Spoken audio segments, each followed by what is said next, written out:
part two of the history readings as uh, this project that forces me to do my history readings actually. Um, they will be doing about 32 pages of Look Away Dixies Landed, which is a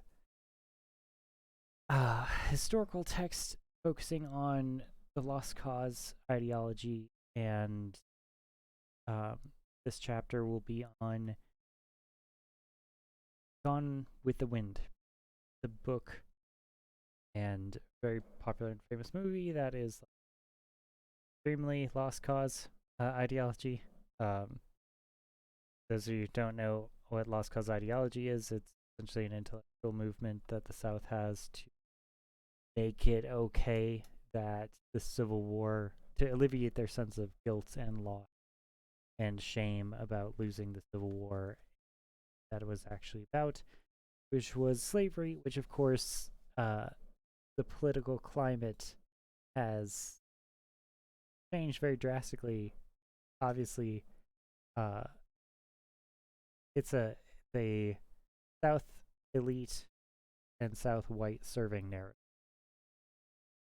Okay, but let's get working on it. Go.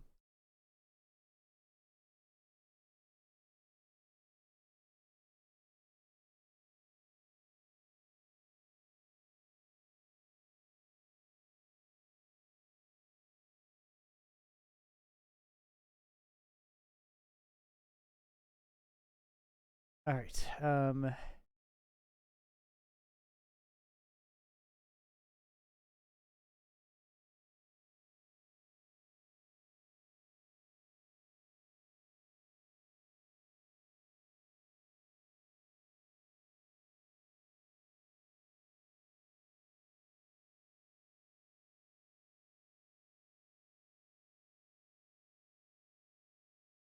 All right. So we're jumping in kind of in the middle.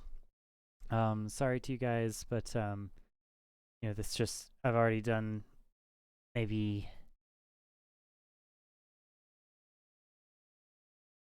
7 and 16. I've already done about half, just under half of my.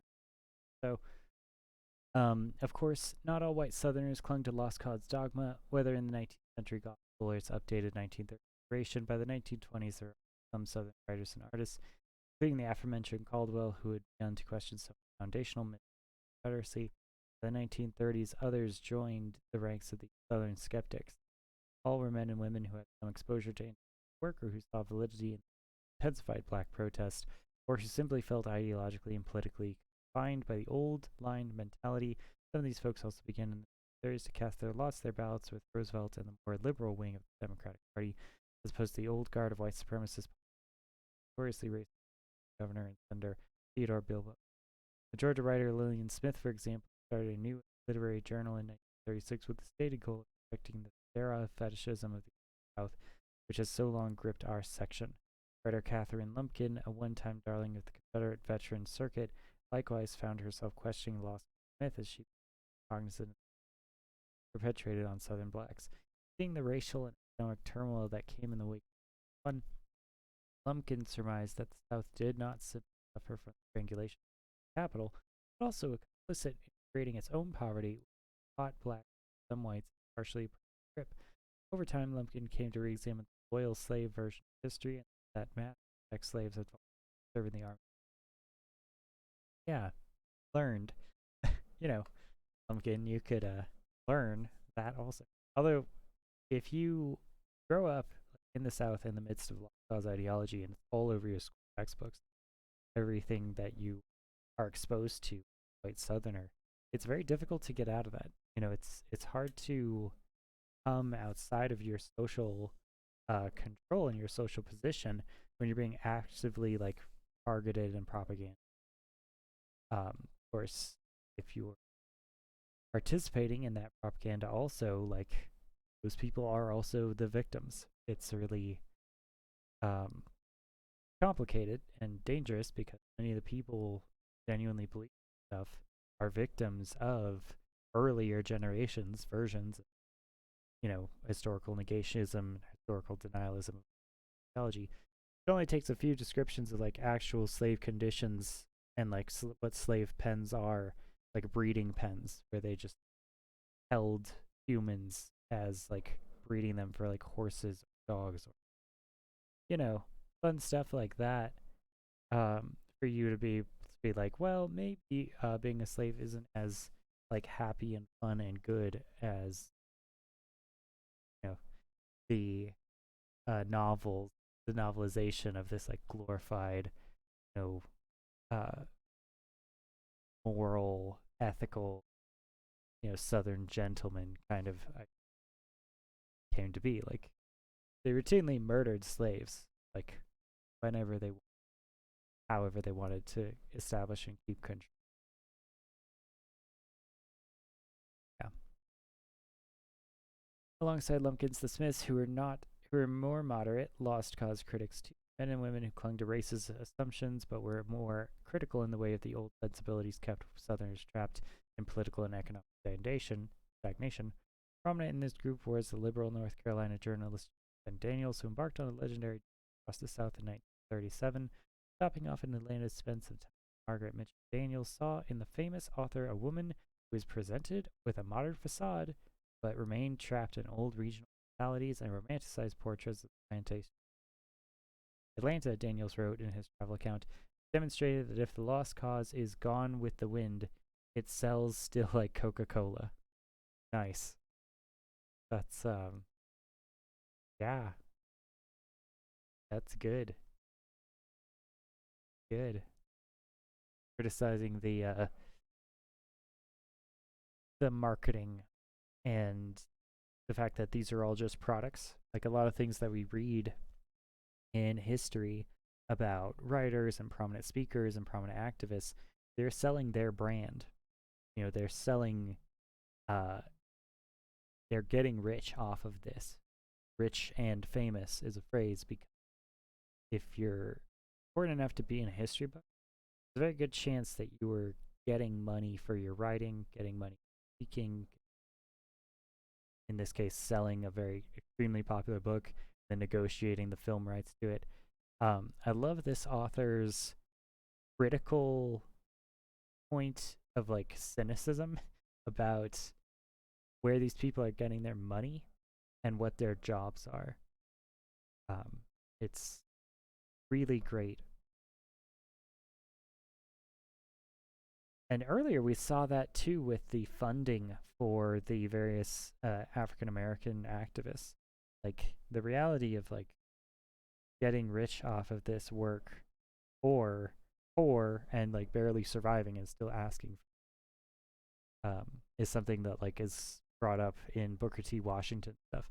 Like Booker T. Washington controls lots of the money that white liberals are giving to the movement.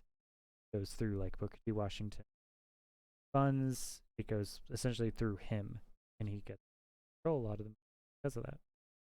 And partly because he was so successful and he was working for so long earlier. By that time he's been doing it forever. Old guy. He has a full family. People who are also helping. Like, it's the family business.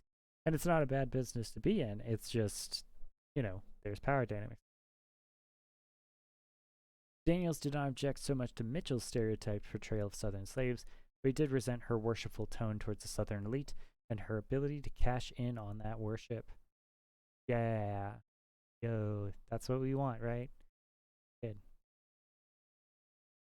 Yep, money, it's so interesting. Like, money in America especially has this double-edged idea about it where if you don't make any money, then you're a sloth. You're worthy of disdain and contempt because you're like, oh, like you're not rich enough to do stuff. You're bad at your job. You suck. But if you make too much money or make money in quote unquote the wrong way, which I would say Gone with the Wind definitely does, then you're also worthy of disdain, right? You can't. It's damned if you do and damned if you don't. Like if you have this like successful business, then you're like, oh well, you're just a sellout. Do anything that doesn't have money with it, and if you don't make any money, then you're like, oh well, you're a failure. one of the interesting parts of having a country that's essentially created around capitalism as an economic model, which is the American experiment, study of economic history. It's always been about that. And so the culture kind of finds a language to express often their mixed feelings about what people are allowed to do, kind of a self-societal policing of how to interact with money, how to interact with the system of capitalism. And this is by no means new. Monks and religion have been policing this forever. So, yeah, let's go. Let's continue. Religious ideology. I mean, greed is a deadly sin, is it not? All right. Oh, wow! Look at this. While no fan of FDR or the New Deal, William Faulkner likewise turned his attention in the 1930s to the numbing power of the law, ability to obscure the complicated realities of the Southern past. Several of Faulkner's characters, much like the much-abused Rosa Coldfield in Absalom, and the disgraced Reverend Hightower on Light in August, are tragically caught up in the myths and misplaced hero worship of lost cause romanticism. Even in The Unvanquished, most of which was serialized in 1934 in the Saturday Evening Post, is often Faulkner's unusual bids for attention. The Mississippi writer seemed to be doing more than just cashing in on Civil War. Yeah, so I've read 2 Faulkner's books, I think. Sound and the Fury and As I Lay Dying. Sound and the Fury is Faulkner. Yeah, it's by William Faulkner. So, my mom had those books as part of like Oprah's book club, which they were great books. Like William Faulkner is one of my favorite writers. A little confusing to read, especially in As I Lay Dying, but they're great books. It's actually weird. Like I used to read a lot more nonfiction, I think, and nowadays, if I'm reading anything, it's usually, or sorry, I used to read a lot more fiction. Nowadays, if I read a lot, it's nonfiction. So, I don't know, like, how I guess my, like, fun fiction time is partly in gaming. Although I've really liked audiobooks while gaming. I think that's an excellent use of time. Makes your gaming more productive. Although gaming is also just like important to relax and like have fun and not to force yourself into this like hyper productive mode all the time every single day because you can't relax because there's a sense of like insecurity around time and beat that is partly like held up by our society. It's one of the major blockers to meditation and mental health and mental stability is like capitalism makes it very clear that you can't just do nothing. That you just relax and live and have your life be okay. That you have to always be ambitious. You have to always hustle culture. You always have to force yourself to in ways that sacrifice in other parts of your life. And one of the things that's really great about Buddhist mentality is they're just like, why are you running around pretending that you have to be anything other than yourself? Like, being yourself is enough. Chill. Relax. Again, that comes back to that acceptance of death, though.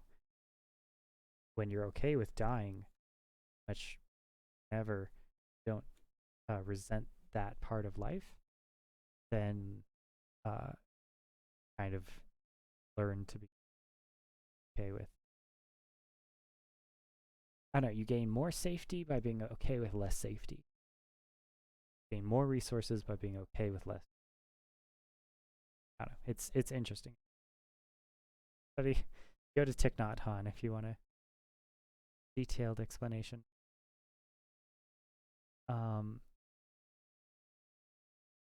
or Yim Rapinoche. I need to know his name. He's one of my favorite people, but I can never remember his name. I'm going to look that up right. It is called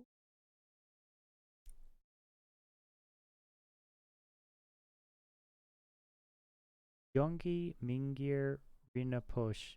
Rinpoche. The Rinpoche, I guess, is the one that I'll remember. I don't think I'll remember all. Yonggi. Yonggi. Yonggi. Three names. Always having three names is cool. Alright, let's move on from there.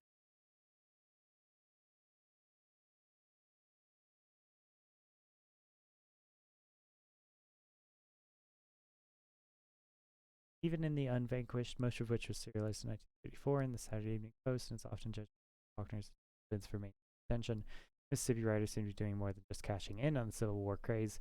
In the final portion of the novel, the one section not serialized, Faulkner puts some unexpected critical distances between central character Bayard Sartoris and Confederate romantic.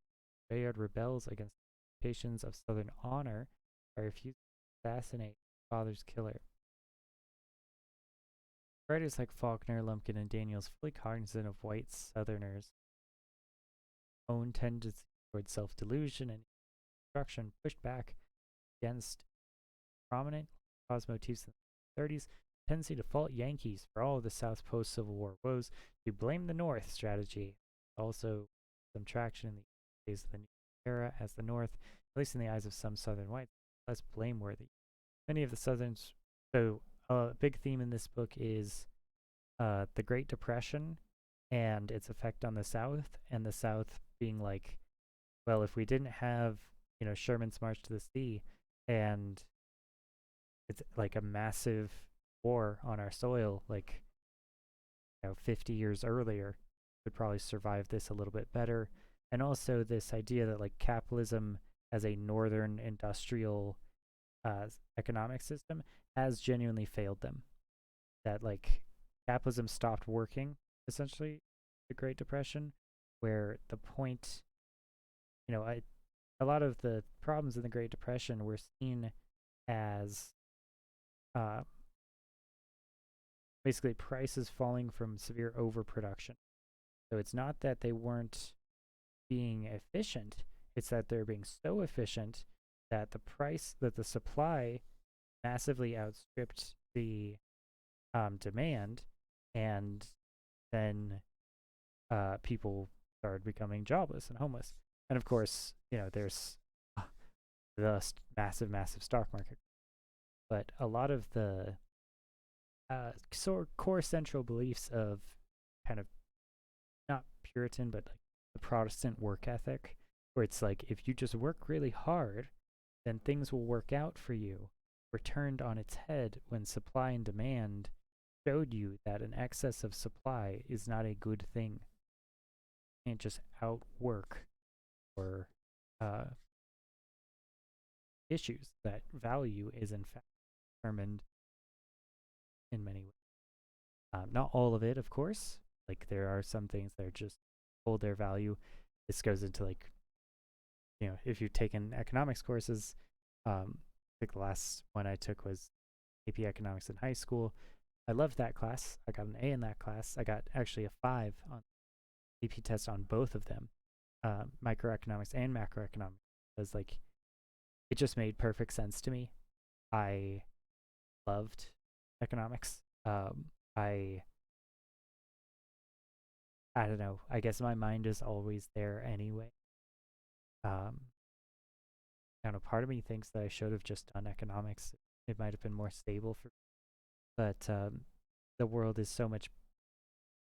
I don't know. Like there was, I saw like the edges of economics in militarism and political control, where like economics is really good right up until countries' currency, which is economics also, but like it just put me in contact with this like spiral of lies and non-value about what value is actually made of, which is perception in many ways, and like agreement between humans about what is valuable and what is not valuable. It just started to like decay all of society for me, which was it's a scary feeling to feel like trapped in society that is based on these like in many ways kind of insane lies that people have about what's valuable. Um, you know, that's that's how it goes. You kind of have to be able to see through some of that stuff and not waste your money to varieties of things. Or saying this on Twitch is a little dangerous. Twitch has an interesting relationship with money itself, as does Amazon, as does like many new internet payment.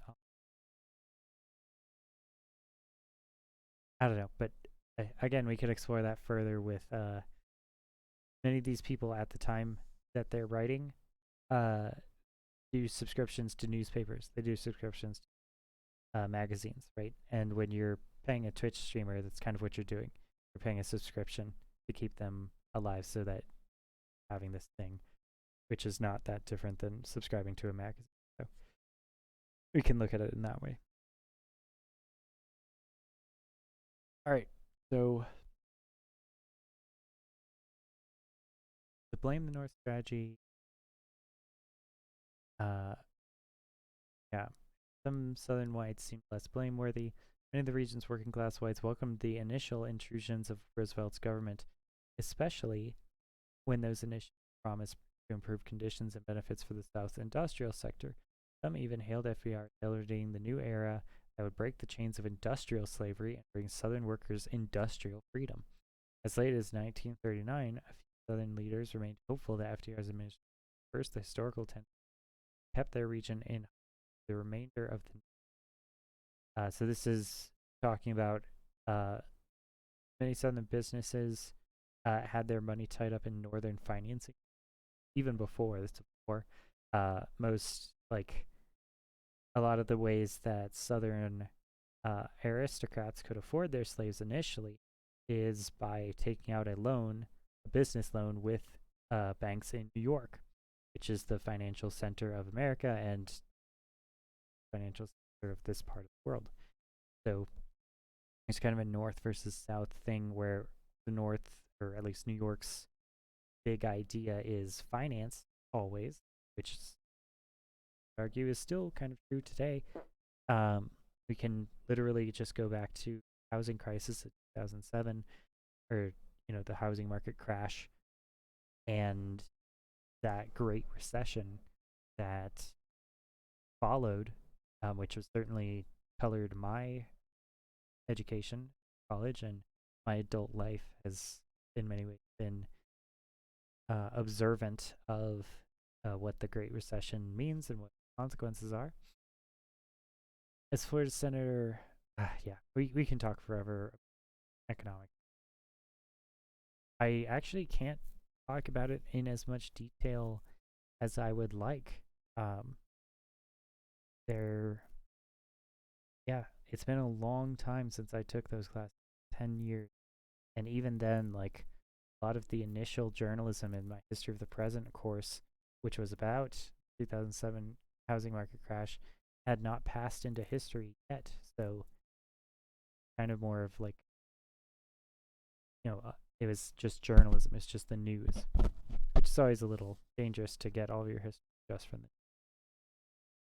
Anyway, that's why we employ historians. The why we buy history books is to translate the news in context and to examine it at the time period, which is what I'm doing in this paper.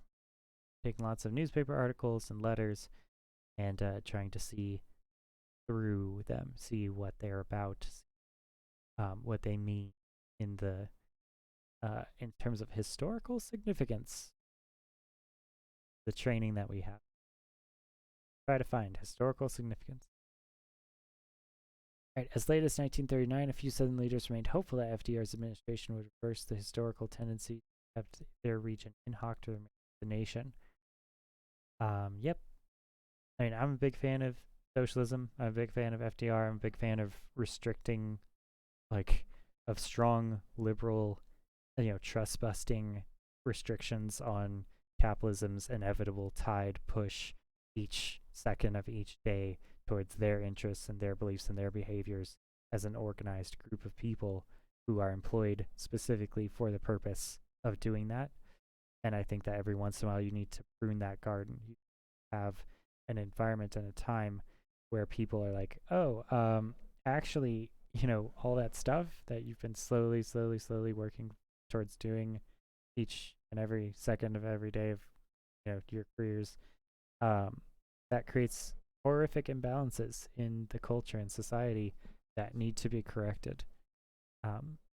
Like maybe Amazon workers creating one of the most lucrative companies in history could get, off of minimum wage, should get off of that $12. I think maybe they're up to 15 now, but I've heard that that's like places. But again, this the idea of wage stagnation has been such a dominant factor since the 70s that it's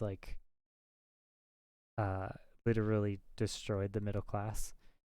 You could look at this by reviews of The Simpsons at the time that they came out in the 90s. They were seen as a middle class family, and now they're seen as like an upper class family, without changing anything about that family, because they own like a 3-bedroom house that's 2 stories. They own they're fully supported by one husband's worker, or sorry, a one worker family where the wife gets to stay at home. And each of these positions is what the middle class used to be made of, and now that is a wild fantasy that anyone could afford a home like that, with having only one of the parents work. All right, but let's keep going. We have to get. As Florida Senator Claude Pepper explained, perhaps this time the federal government had gotten it right and could provide the South with a New Deal in Reconstruction. Still, over the course of the 1930s, plenty of Southern whites, or at least promoted the belief that the New Deal wasn't much different from. The more Roosevelt ramped up efforts in the South, the more he stirred up outrage of Southern elites, triggering the never quite dormant memory of the lost cause, especially the hostile narrative about the evils of Reconstruction. Although he relied on powerful Southern Democrats to shape and support New Deal legislation, Roosevelt also angered whites who resisted any tampering with long-standing Southern practices, such as reduced wages paid in Southern factories and the refusal to put black field hands fear that they would no be available for seasonal labor. Even during the first term, some political and economic leaders in the South had begun to resist New Deal directives, explaining their opposition to Roosevelt.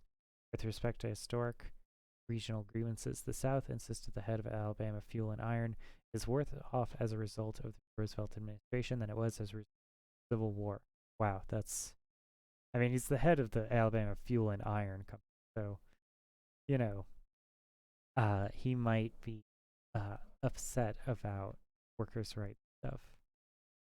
In FDR's second term, partly because it's very dangerous,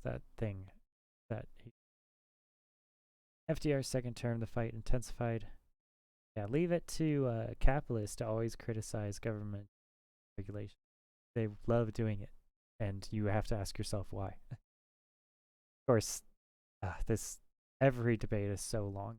Anytime we breach any subject, it's like we could talk about this for 2 hours. Fine. But we have to keep going. In FDR's second term, the fight intensified, frustrated at the limited effect the New Deal programs were having. After 1936, Roosevelt doubled down on efforts to bring the South into line. Specifically, he began looking towards a new crop of liberal Democratic politicians, men like Senator Pepper of Florida and Lawrence Camp in Georgia, might ease the way for more liberal reform. He undertook a new and more highly publicized campaign that would signal his administration's interest in economic uplift of the southern region. These efforts culminated with a commission on the Southern economy, the report on the economic conditions of the South, and with Roosevelt's efforts to aid several liberal Democratic candidates for office. Yeah, I mean, good. Like, you should find out about the economic. Simultaneously, Roosevelt and the Democratic Party took very cautious steps to encourage African American participation in the old party of Jefferson and Jackson. That the Democrats, interesting, because Dixiecrats are very much in power during this time, and Republicanism was the thing at this time. The Republican Party was the, freed the slaves and was supposed to be the good ones that are advocating in the South for African American civil rights. This is when it starts to change with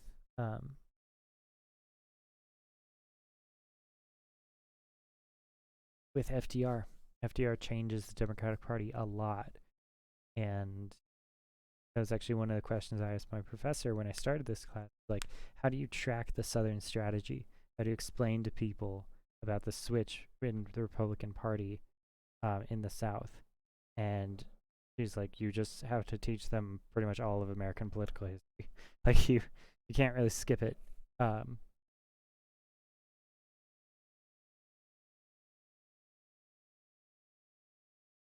Despite attempts to break the stranglehold of tradition, Roosevelt, as well as liberal Southerners, trod carefully in their work, trying to remain sensitive to local lost cause attitudes. Claude Pepper in no way challenged the storyline that held the North and the federal government responsible for all of the South's post-Civil War ills. He merely suggested that Roosevelt's legacy would be different. The authors on the report for the economic conditions of the South also honored elements of the lost cause, even as they tried to push the South in a modern, forward-thinking direction. The document consistently employed the phrase war between the states, never the supposedly offensive term Civil War. This is a lost cause thing also, because they don't want you to say the Civil War. They want you to say the war between the states, because that is a dog whistle. That is a watchword for them to uphold this idea that the Civil War was backed by a democratic process of the states, and that was, I don't know, it's just one of their creations. We don't play that game. We say the Civil War because it is the Civil War. So fuck you guys. Like, I guess we should really go out of our way to say, like, this is not okay. Like, American history is not just fine. You don't just get to be like, well, everyone was good and they were trying their best and they were trying their hardest. Like, no. Some of them wanted to, like, literally make some people subhuman. That's not okay. The report also paid homage to Confederate past populations still holding the great heritages of King Mountain and Shiloh. Perhaps most notably, Shiloh, they lost Shiloh. Like, this is... alright. The Confederacy does a great job at losing something and making that good. They lose stuff, and then they're like, oh, how glorious and beautiful, like, tragic. How tragic we are as victims. Perhaps, and they started the war in the first place. Perhaps most notably, the report refused to think about causes when it came to Southern poverty. That's sad. Almost always phrasing the situation in the passive voice. Indeed, Roosevelt himself insisted in his introductory letter that the report would not explore the long history of how this situation came to be, the long and ironic history of the despoiling of this truly American section of the country's population. Ironic history. Instead, the report hewed closely to a simplified version of the origin story of Southern suffering. Ever since the war between the states, the South has been the poorest section of the nation. The report dovetailed with other efforts by Roosevelt to assuage Southern white feelings regarding the Confederate past. Like other politicians on the national stage, FDR spoke in many tongues. When it came to Civil War memory, he was fluent in the language of reconciliation, Huh.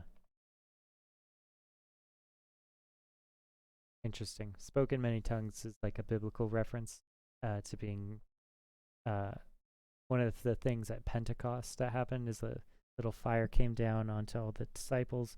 They were able to speak in many tongues.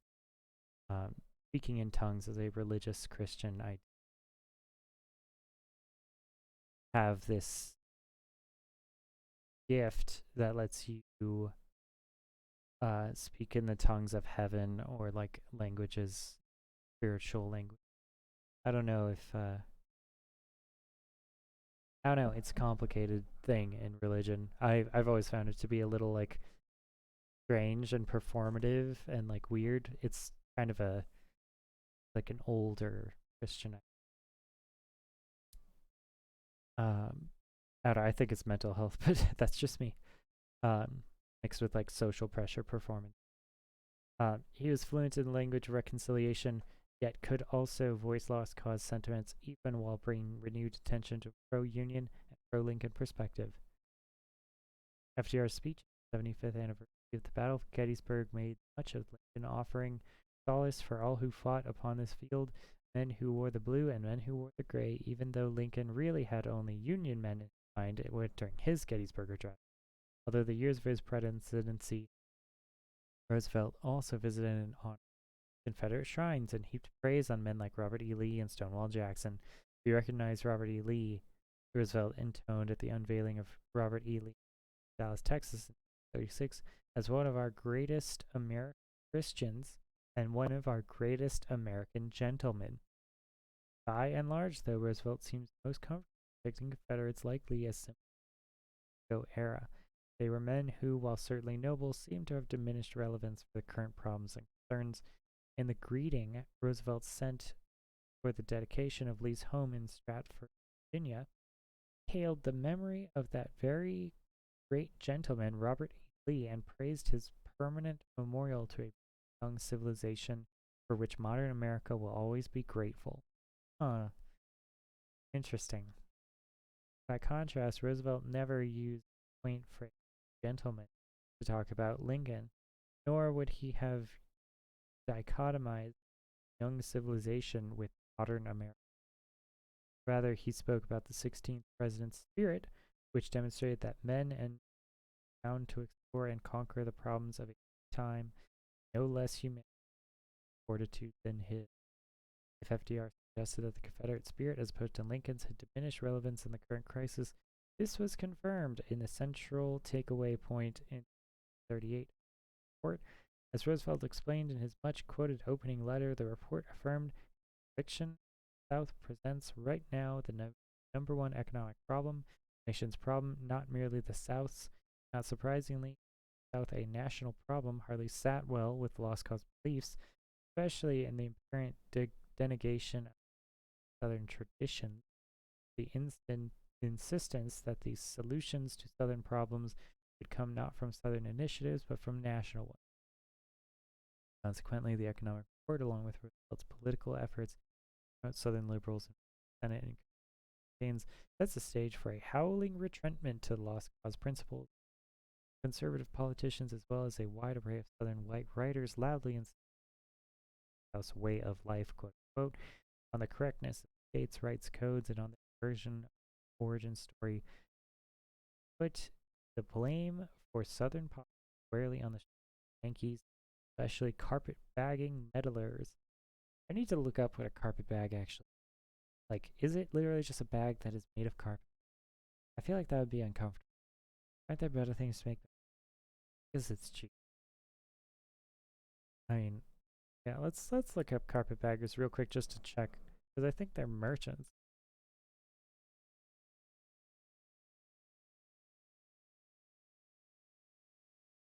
Carpetbaggers and scallywags. A carpetbagger, a political candidate who seeks election in an area where they have no local connections. In the U.S., a person from the northern states who went south after the Civil War to profit from Reconstruction. A person perceived as an unscrupulous opportunist.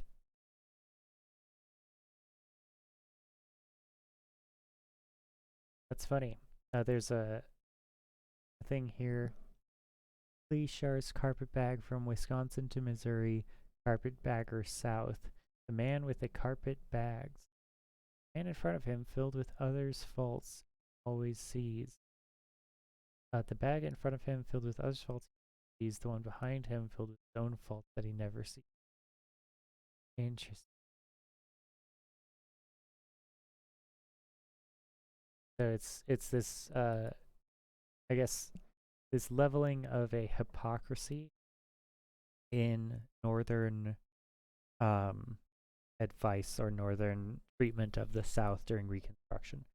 This idea that the North also had bad stuff they weren't addressing, and that they get to come into the South after the war and be like, fix all the bad stuff you have, which, you know, is true because institutional racism is like massively, massively a problem. But also the North is extremely racist also, and like, you know, Lowell Mills and like child labor and like being in a northern industrialist mode is not a picnic.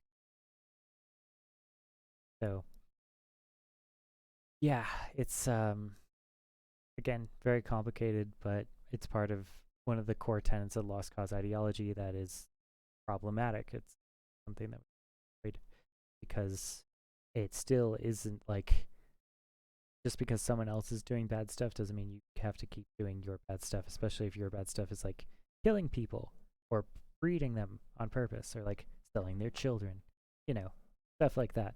The North doesn't do exactly that. Now, the North might get your kid killed in a well mill for working for like pennies on the day. That's I don't know. I mean, that's what FDR was trying to eliminate. Why we like FDR is because workers' rights is important to make life bearable for the vast majority of the people, and not just the elite, lucky. One of my favorite quotes from Bertrand Russell, I believe, or Russell Bertrand? Is it Bertrand? Yeah, Bertrand Russell, British mathematician, is that he's like, conservatism always has the same echoing refrain throughout every part of history, which is to protect the lucky from the tyranny of having to deal with the unlucky.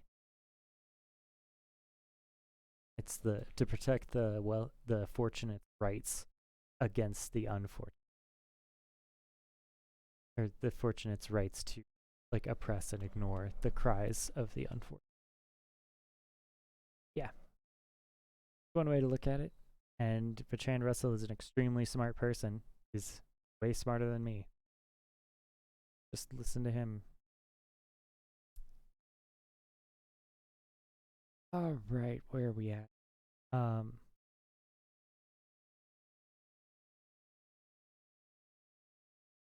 Yeah, conservative politicians, as well as a wide array of Southern white writers, loudly insisted on the superiority of the South's quote-unquote way of life, by which they mean slavery, and aristocracy, on the correctness of states' rights codes, and on the version of the origin story which put the blame for Southern poverty squarely on the shoulders of the Yankee and especially carpetbagging meddlers.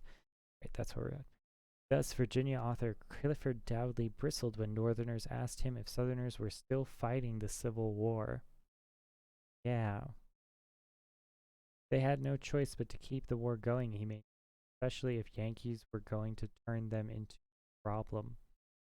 Writing in the Southern Literary Messenger, Dowdy pushed back, reminding Confederates' courage and fortitude, stout-hearted as sources of strength for us to draw on. Moreover, Dowdy called out the real source of the current calamity. The section was pillaged by its conquerors and excluded from financial expression. Until today, the national president can say it constitutes the nation's #1 economic problem. Yeah, I mean, the other thing is like, the Great Depression is like, the South is the poorest part of the country, sure, but the Great Depression is not the South's fault. The Great Depression is like the stock market crashing, literally. Like, it's a northern problem.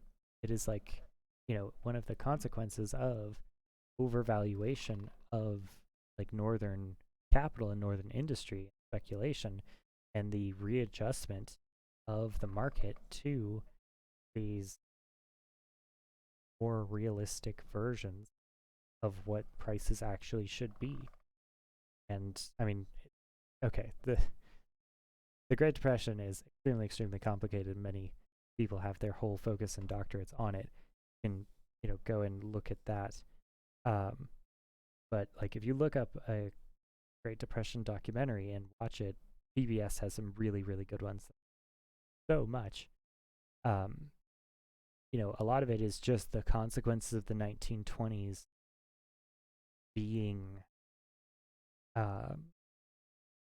super optimistic or like extremely like the financial advice of gambling all of your money by investing it as your primary mode of financial security and financial success is inherently insecure.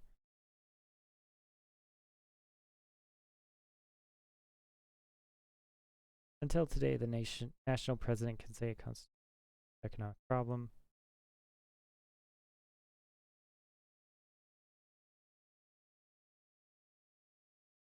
Dowdy's friend, see, I don't understand this quote. Dowdy pushed back, reminding readers about Confederates. Moreover, Dowdy called out the real source of the current calamity. This section was pillaged by its conquerors and excluded from financial expression.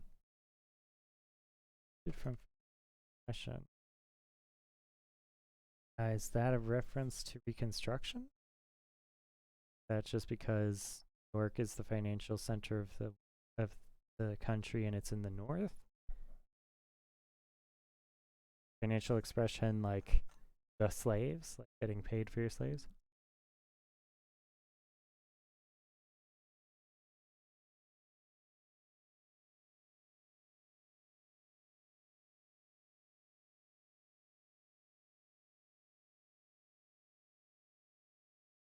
Yeah. There was a thing earlier where southern plantation owners canceled their debts that they had for slaves or slave purchases. And there's an interesting argument that was made by the owners that were like, and we already lost our slaves, we already lost our money. But people who sold slaves, they're the real evil people, and they haven't been punished yet by the Civil War. So we should punish them also equally. And this like deflected blame from slave owners onto slave sellers is a very interesting, complicated argument because slave sellers obviously aren't morally pure and correct, but it was one group trying to deflect blame off onto another, and it's also one of the central causes of the lost cause narrative. And of course, it's even better if the slave trader is from the north, right? Because then everything really lines up. All right. Courage and fortitude and stout-hearted convictions as strength. Moreover, Dowdy called out the real calamity. Yeah. See, I think the real source of the current calamity is like the financial system of capitalism itself being like naturally having depressions and recessions as part of its cycle that is very difficult to avoid. That in many ways the ups are caused by the downs. The downs provide the opportunities for the ups.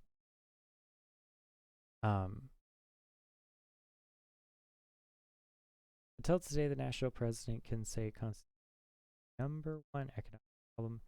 Dowdy's friend Margaret Mitchell heard so many states' rights position and sinister centralized power, so many bands playing Dixie, that I have wondered whether this was 1938 or 1860. Interesting. Attributing this new sectional spirit to Roosevelt's support for Southern liberals, Mitchell sympathized with her oppressed countrymen and saved her particular ire for the Northern critics who urged the South to just get over their history. Like Doughty, he also zeroed in on the post-war Reconstruction era as the central moment of Yankee economy. The legacy of Northern exploitation in the South, so argued, dated back to Appomattox. Of North South, Mitchell argued, which dated back to Appomattox, meant the issues of the war had never really.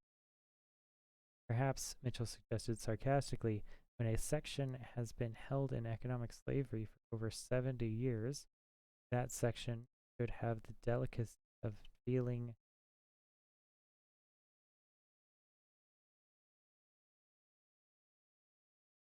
Yeah, it's weird that they say like economic slavery because they know that like slavery was what the Civil War was about. So they're saying like, well, now we're all slaves to the North, right? And like, to what extent is that true? Like, is they make these claims that they're like the South is in economic slavery, but it's like, are they paying war reparations? Like, what? Where does this come from?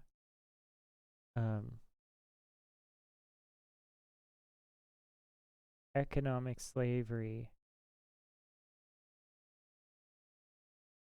Um,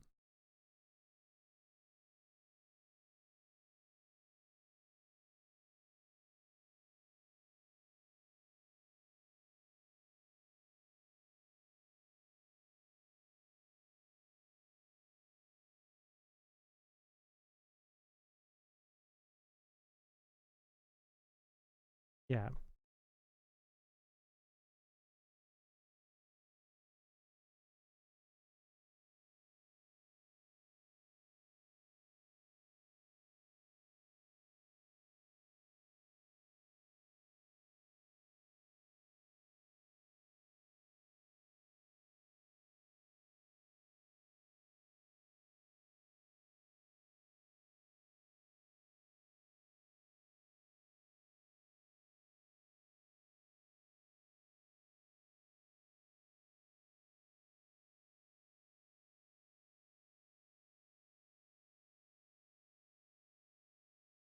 Just curious what the term economic slavery refers to here. Did the South have to pay like war bounties?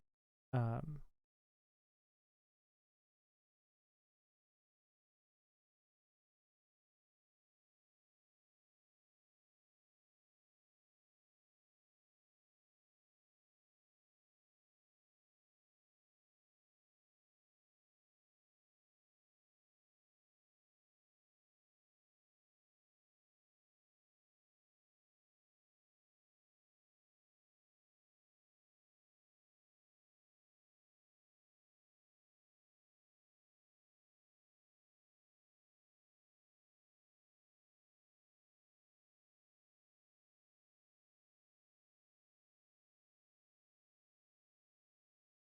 Maybe I just need to learn more about Reconstruction. Maybe I'll just, yeah. Um,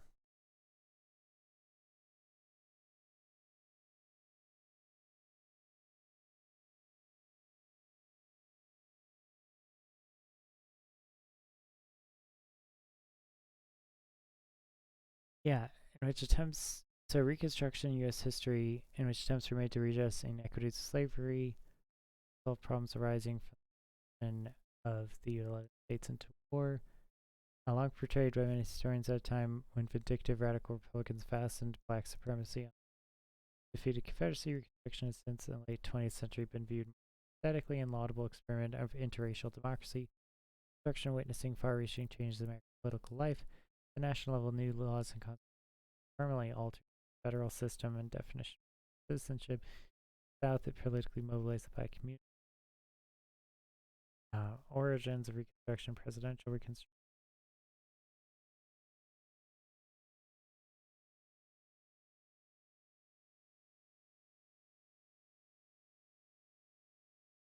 Johnson offered a pardon to all Southern whites except Confederate leaders and wealthy planters, although mostly he subsequently received individual pardons. restoring their political rights and all property except slaves. He also outlined how new state governments would be created apart from the requirement that they abolish slavery, repudiate succession, and abrogate their Confederate debt. Abrogate the Confederate debt. Governments were granted a free hand in managing their affairs. They responded by enacting black codes, laws that required Americans to sign yearly labor contracts, and in other ways sought to limit the freedmen's economic options and establish plantation discipline. African Americans strongly resisted the implementation of these measures, and they seriously undermined Northern support for Johnson. Yeah.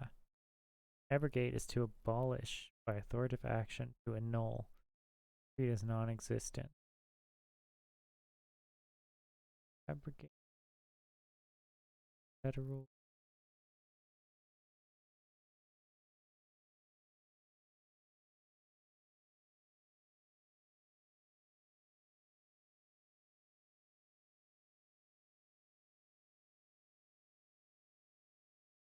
Yeah, there's the material devastation of the South.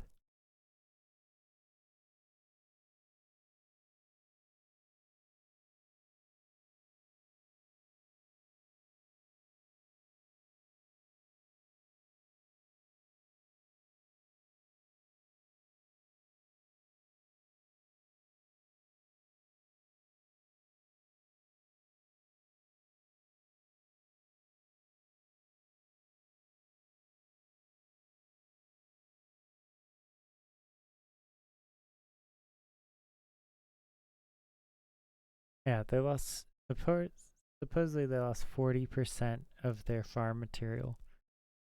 So their transportation infrastructures in ruins.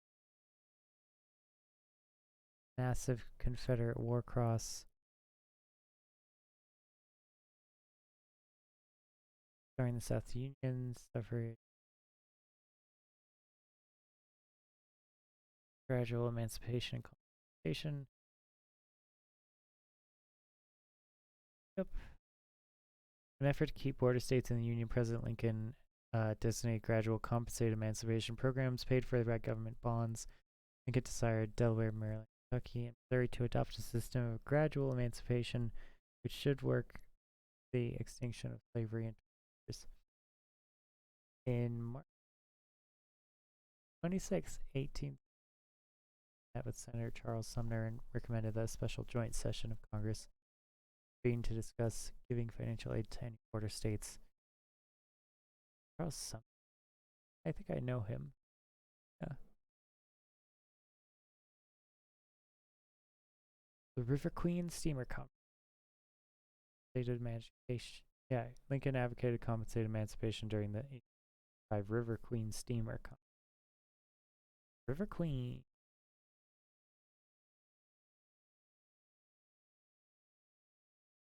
Station. So they wanted to colonize African American leaders someplace in Central America. They planned to free Southern slaves and was concerned that freemen would not be well treated in the United States by whites in both North and South. Although Lincoln gave assurances the United States government would support and protect any colonies that were established by former slaves. Support and protect, huh?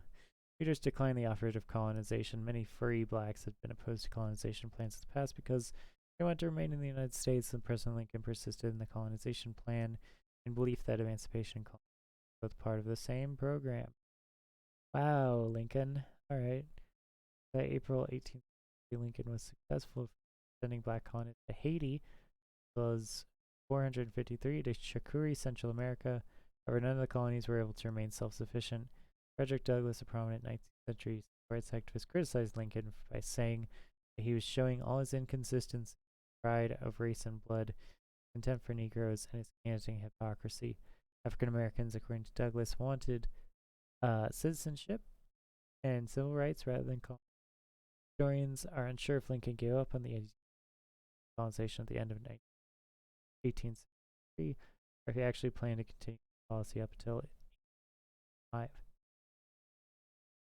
Alright, inspiration of government, Louisiana plan. President Lincoln proposed a moderate plan for reconstruction of the captured Confederate state of Louisiana, and granted amnesty to rebels who took Note the loyalty of the Union Brack freedmen workers were tied to labor on plantations for 1 year at a pay rate of $10 a month. Only 10% of the state's electorate had to take the loyalty oath in order for the state to be readmitted. Oh, wow. Only 10% of the state's electorate had to take the loyalty oath in order for the state to be readmitted in the state's Congress. The state was required to abolish slavery in the Constitution. Identical Reconstruction plans would have to be adopted in Tennessee by December 18th. A plan to reconstruct in Louisiana and senators and 5 representatives used to count any of the votes from Louisiana, Arkansas, and Tennessee, in essence rejecting Lincoln's moderate Reconstruction plan.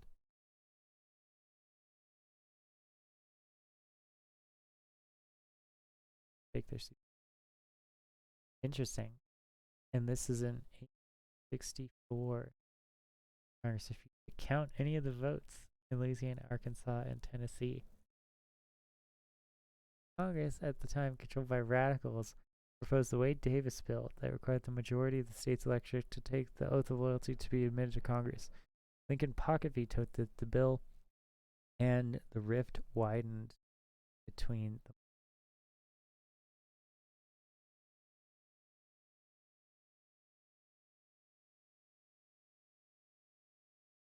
The pocket veto is a legislative maneuver that allows a president or other official with veto power to exercise that power over a bill by taking no action on it instead of affirmatively vetoing it.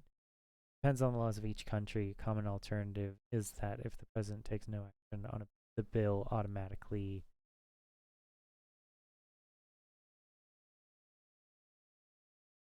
becomes law. Yeah.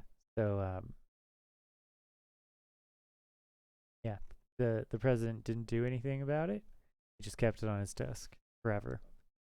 President Douglas denounced Lincoln's 10% electorate plan as undemocratic since state admission and loyalty only depended on a minority vote.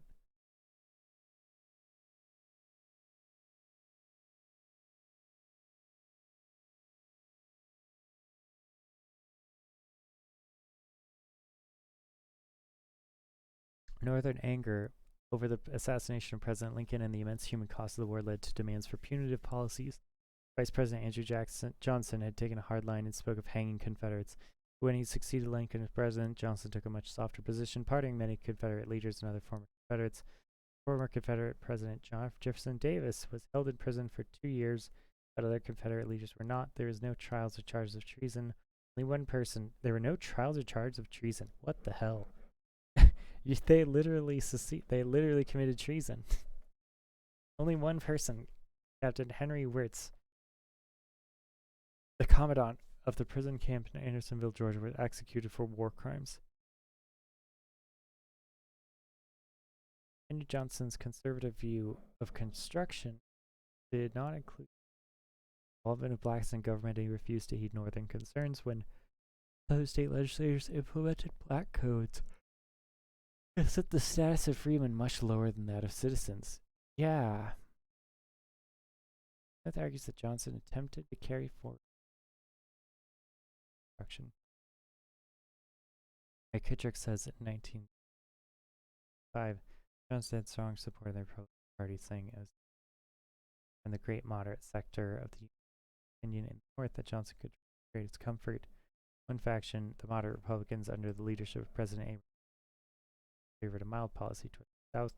The cartographers Randall and Kern argue that it is likely that had he lived, Lincoln would have followed a policy similar to Johnson's, would have clashed with congressional radicals, and he would have produced a better result.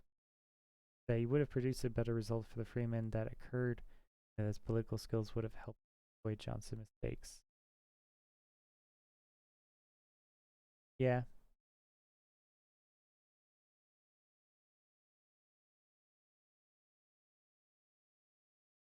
Historians generally agree that President Johnson was an inept politician who lost all his advantages by unskilled maneuvering. Oh, wow. Sad.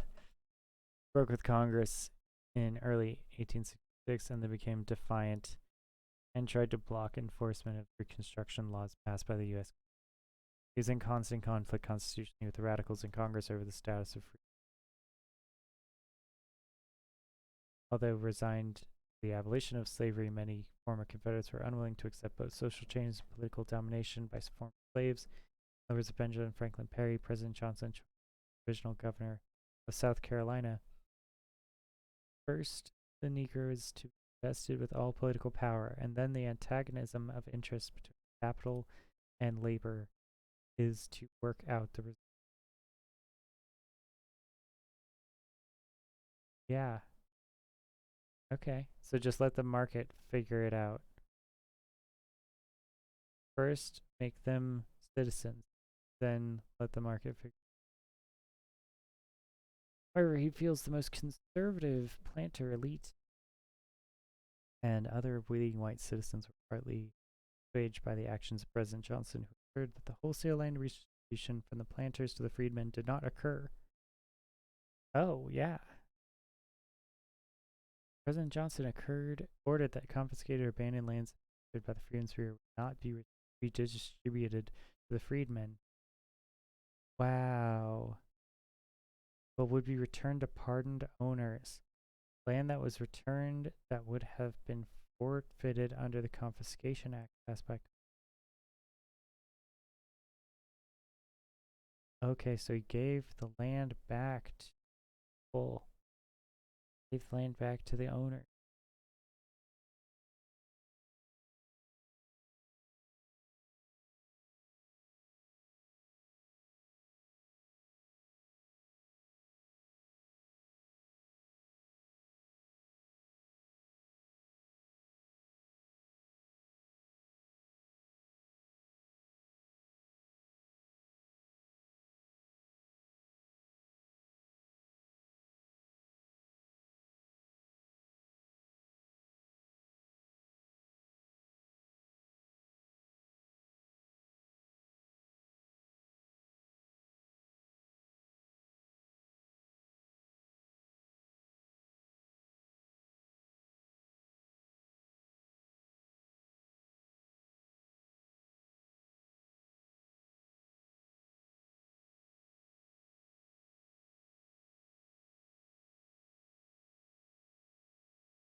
Reconstruction changed the means of taxation in the South and U.S. from the early days until today. A major source of state revenue is the property tax.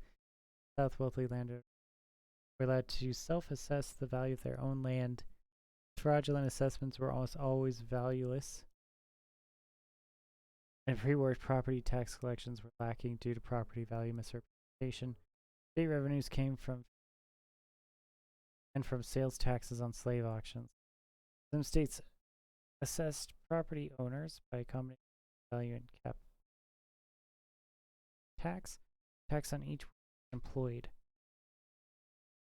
This tax was often assessed in a way to encourage a free labor market, where the slave was assessed at 75 cents, while free white is assessed at $1 or more, and a free African American at $3 or more.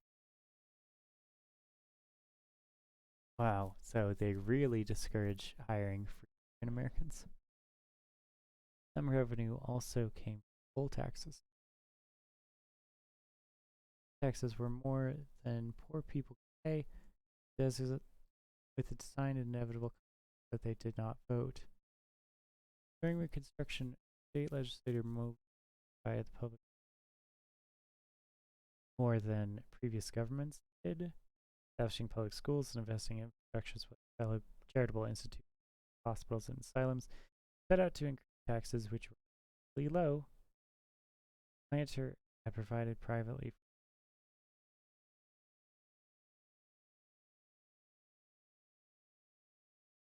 There's some fraudulent spending in the postbellum collapse in state credit because deficits forced the states to increase property tax rates.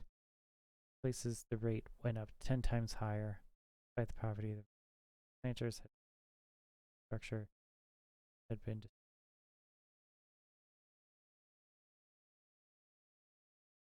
in part the new tax system force either to sell it or to have it confiscated for failure to pay taxes. Texas would serve as a market-based system for Mississippi, for instance, was mostly here with 90% of the bottom.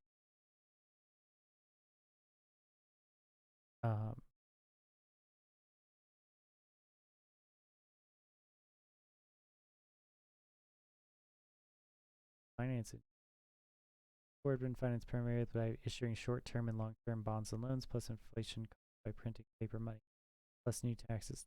The sale price had more than doubled, and the reduction of inflation priority for Secretary Bullock. High priority, and by far the most controversial, was the question. The old paper currency by state bank drawn, and Confederate currency was worthless. The National Bank issued $70 million in currency, which was backed by gold and silver. The federal treasury $428 million in greenbacks, legal tender, but was not backed by gold or silver. In addition, about $275 million new administration policy announced in October that it would all the paper convertible back if Congress so voted. House of Representatives passed the Alley resolution by a vote of 486. The Senate, it was a different matter. The key player was Senator John Sherman, who said that inflation contraction was not nearly as important as refunding the short-term and long-term national debt, or had been largely financed by national debt, in addition to taxation and inflation. National debt stood at $2 billion. By October, most short-term Wall Street bankers, typified by Jane Cook, believed that the economy was now about to grow rapidly thanks to the developing of agriculture, the Homestead Act, and the railroads, especially rebuilding the devastated southern railroads by opening the continental line to the west coast, and especially the flourishing of manufacturing during the war. Gold premium over greenbacks was 145 in gold. The optimists thought that the heavy demand for currency in an era of prosperity would turn the ratio to. A compromise was reached in April 1866 that limited the treasury to of only $10 million over 6 months. Meanwhile, the Senate funded higher national, but the House failed to act. Early in 1867, postbellum prosperity was a reality. The optimists wanted to end the contraction. Congress ordered in January 8. Meanwhile, the Treasury bonds at a lower interest rate finance. They issued new bonds at a lower interest rate to refinance the redemption of short-term debt. So they borrowed money to pay off the money that they borrowed at a lower interest rate. Cool.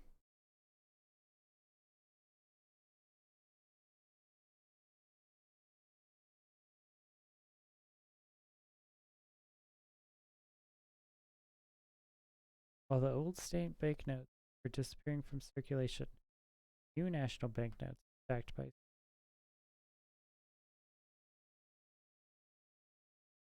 inflation was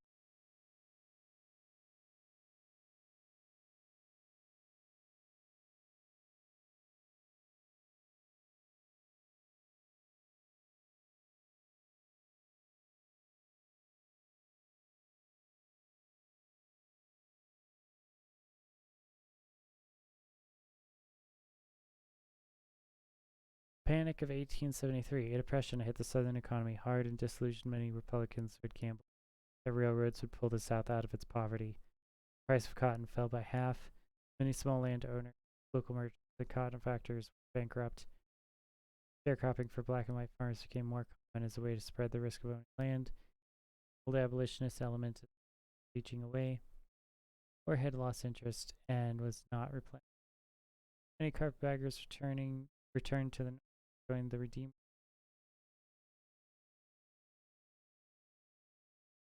Blacks had an increased voice in the Republican Party, but across the South was divided by internal bickering and was rapidly losing its cohesion. Many local black leaders started emphasizing individual progress with cooperation with white elites rather than racial progress. In opposition to them, a conservative attitude that foreshadowed. Oh, okay. So Booker T. Washington being different than.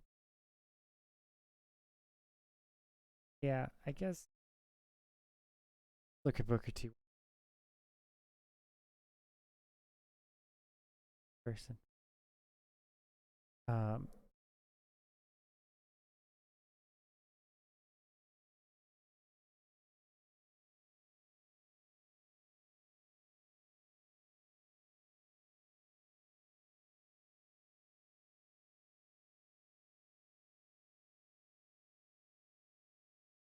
Panic of 1873.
Okay, so that is uh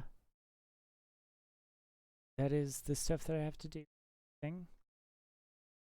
All right, because Gone with the Wind remains so prominent in the news, especially with highly publicized efforts to cast and begin production of the film, emerged as a lightning rod for these efforts to strengthen the hand Lost Cause narrative, becoming a highly politicized work of popular culture.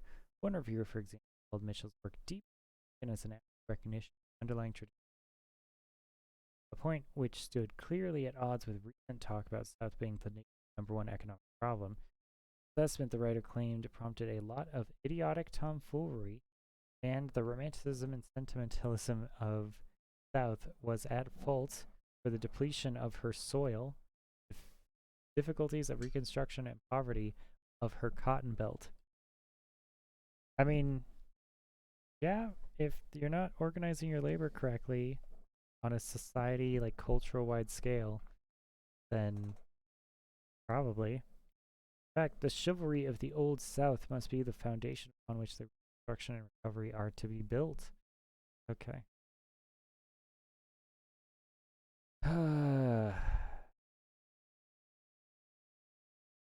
Yeah, didn't he just criticize the romanticism and sentimentalism of the South is at fault for the depletion of her soil?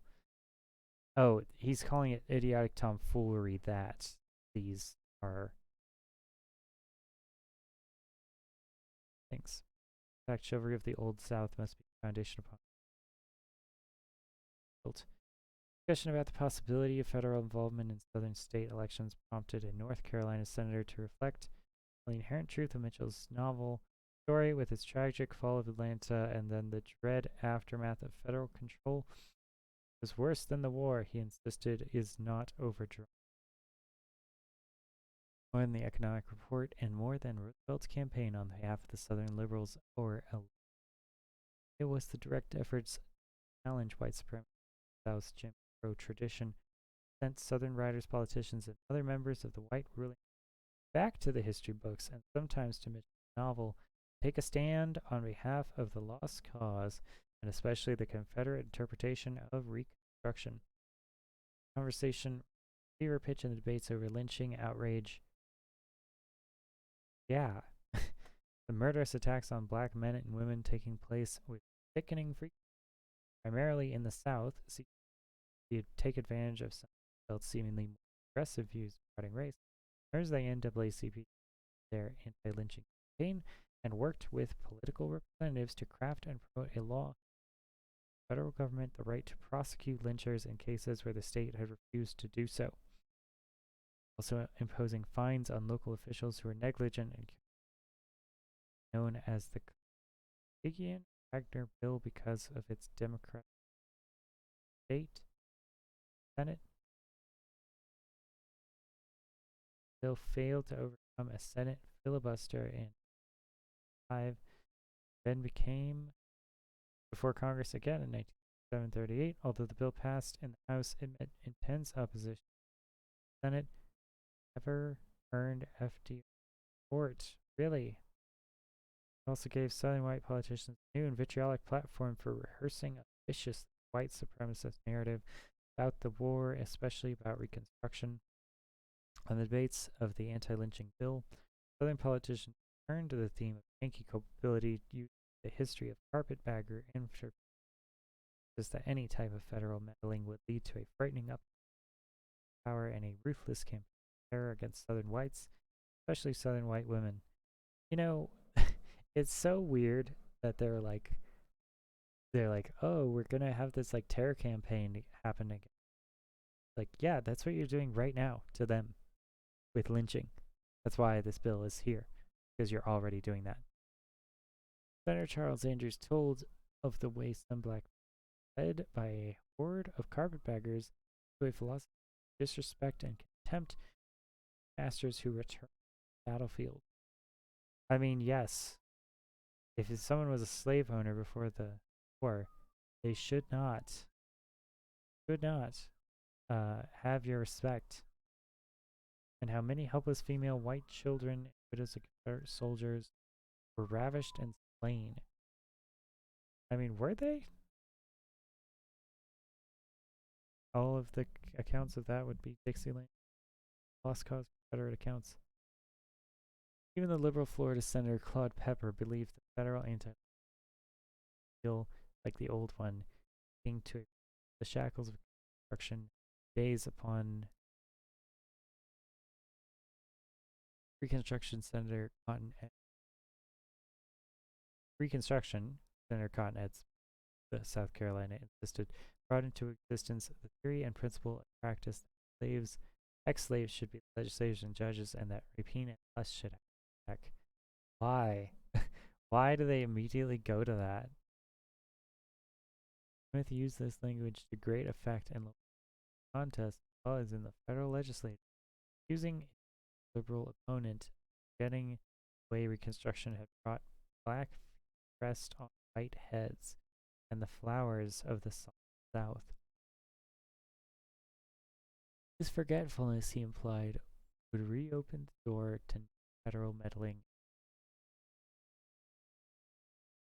South Carolina state representative his point a different way by urging his to raise the Confederate flag inside their chamber state capitol. Huh. Wow. So long, an ardent white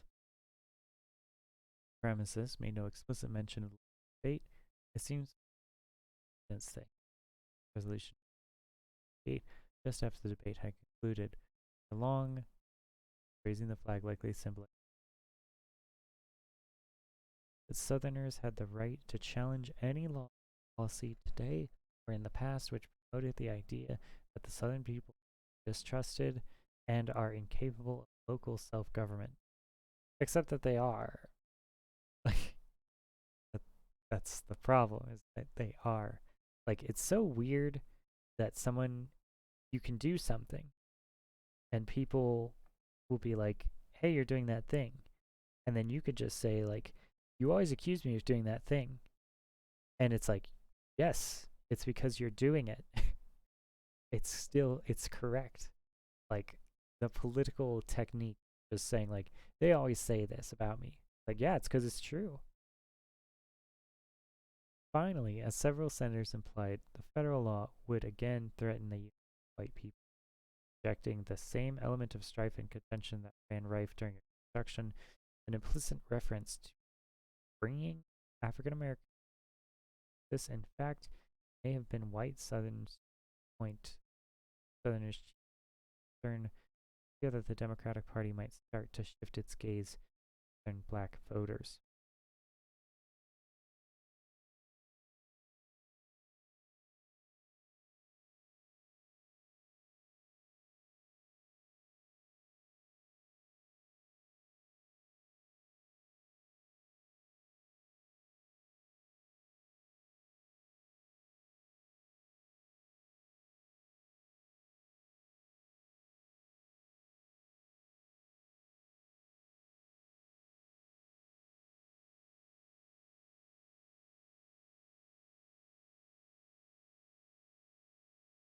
Which might led in turn lead to more direct challenges to Jim Crow practice.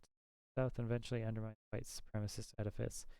Southern white politicians' response then entailed a fervent reminder to their constituents about the horrors of Reconstruction in order to promote themselves as the white supremacists committed to keep the party racially pure.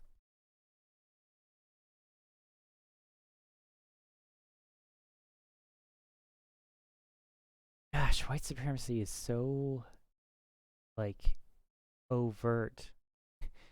So, like, always there. The successes that these politicians had in beating back their liberal challengers at the level offer strong indication that despite New Deal benefits, the lost cause narrative remained powerfully influential among Southern white voters. Perhaps another reason popularity invigorated had to do with the new political overtones the debate assumed. During the 1930s, many Southern leaders pushed the lost cause in a new and politically insidious direction, connecting it to anti-communist hysteria of the interwar years. Okay, we're on page 11. We have 1, 2, 3, 4, 5, 6, 7, 8, 9, 10, 11, 12 pages left. My voice is hurting, so I'm going to take a break. We'll come back to this later. We're on page 11. Or, well, on page 142. Okie doke. Yep, that'll be it. An hour and a half. Okay.